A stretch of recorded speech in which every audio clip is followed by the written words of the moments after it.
Assalamualaikum warahmatullahi wabarakatuh. Perkenalkan, nama saya Hasnawati Askasman, Prodi PGSD Pendidikan Sekolah Dasar, NIM 180830871011, semester 7, mata kuliah bimbingan konseling.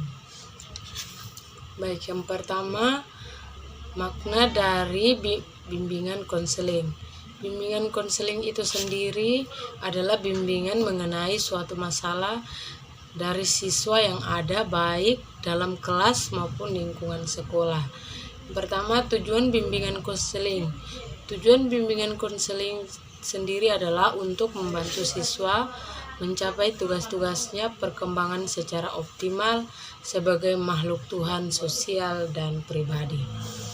Fungsi bimbingan dan konseling. Fungsi bimbingan menciptakan lingkungan belajar yang kondusif dengan memfasilitasi perkembangan peserta didik, membantu peserta didik supaya dapat menjaga dan mempertahankan situasi kondisi yang telah tercipta dalam dirinya agar terhindar dari penyebab penurunan produktivitas diri. Prinsip dan asas bimbingan konseling.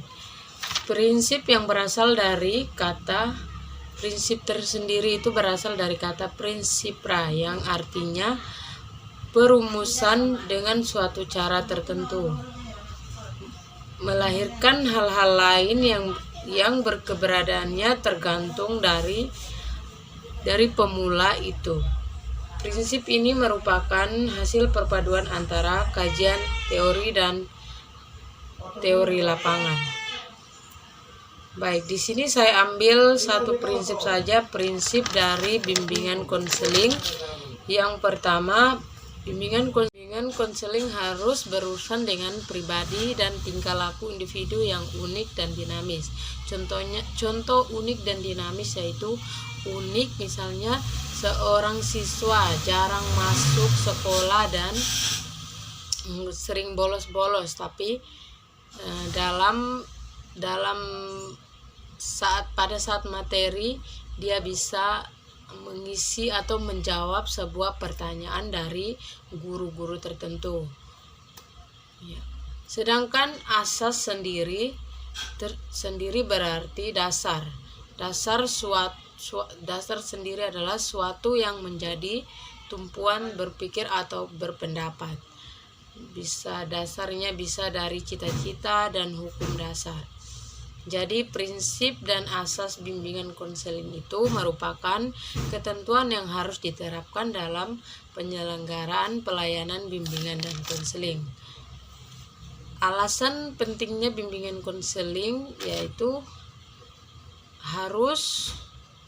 alasan atau ciri-ciri dan bimbingan konseling itu yang pertama itu harus guru-guru yang berprofesional dan fasilitasnya harus guru BK itu sendiri.